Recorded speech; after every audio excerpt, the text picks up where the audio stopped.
how does my real world experience translate into my training style?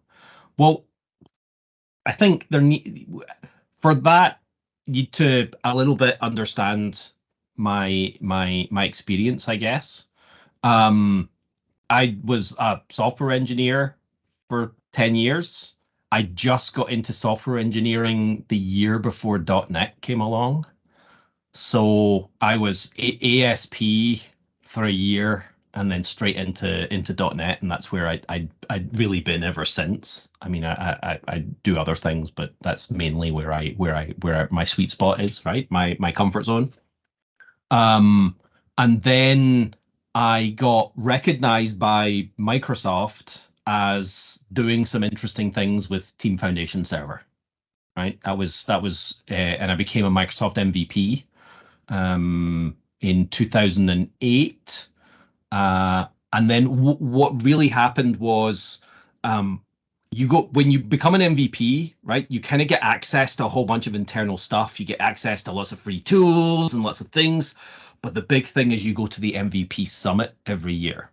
And the MVP Summit is 3,500 MVPs from all over the world, all the different countries, all the different technologies, all descend on Redmond in Washington State in the US. We basically take over the whole of Redmond, all of the hotels for a week. And Microsoft puts on a whole bunch of sessions and events and all kinds of things. So you start to get these personal connections with all sorts of other people in the organization. But my experience was my competence was TFS, kind of TFS, DevOps, ALM was that space. And there was between 80 and 90 MVPs in that category. And this was a really tight-knit group because DevOps was emerging at the time. It was definitely loads of people who were at the top of their game, right? Because they're into all these different things and technologies. And coming into that world and writing a lot of content in that world and really understanding what it is that we're trying to do with DevOps, like I leveraged a lot of their knowledge, absorbing all of their ideas, allowed me to then, I guess, impress some of the people there. And I worked for a year remotely for an Australian company with Adam Cogan. And then I got hired by Steve Borg to go live in Seattle as a DevOps consultant. And I spent 3 years, I think it was ALM, right? Application Lifecycle Management, ALM consultant, but DevOps consultant for 3 years in the US. And I effectively had a different customer every week or a different customer every 2 weeks across the US. So I think I spent time in about 15 different states.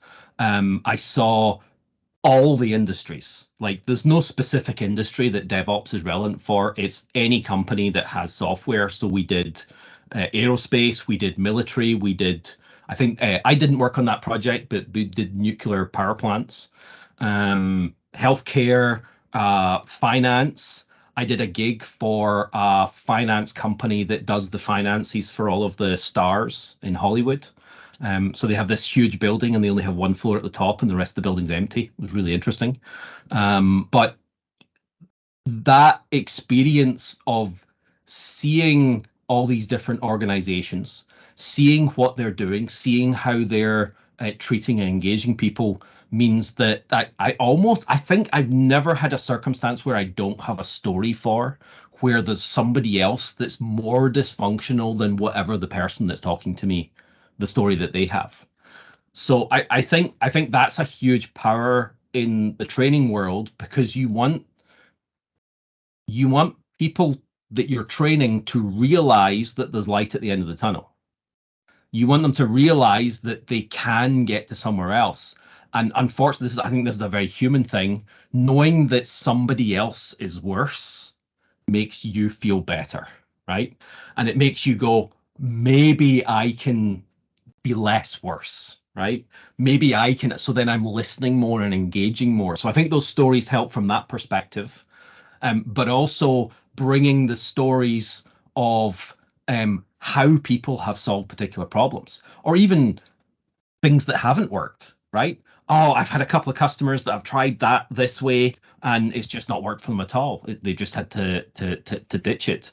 And I think that is one of the core characteristics of not just me as a PST, but most of the PSTs that I interact with are people that have worked in industry, that have worked with lots of customers, that have all of these stories.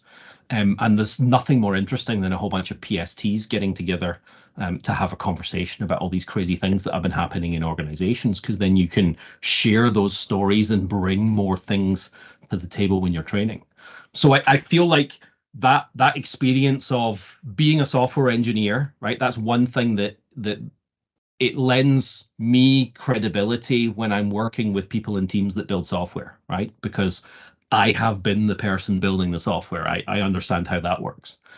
And then the 7 years as a DevOps consultant um, is that little bit level above. All of the processes around how we build software, moving towards continuous delivery, being able to categorically tell people there is no software on this planet that can't move towards continuous delivery, right?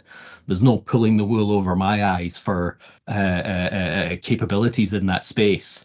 And then moving into training and agile consulting means that all of that stuff is the foundation upon which I'm building the classes and the courseware and what I'm trying to do and what I'm hoping people will learn and engage with and find out more about what they can do.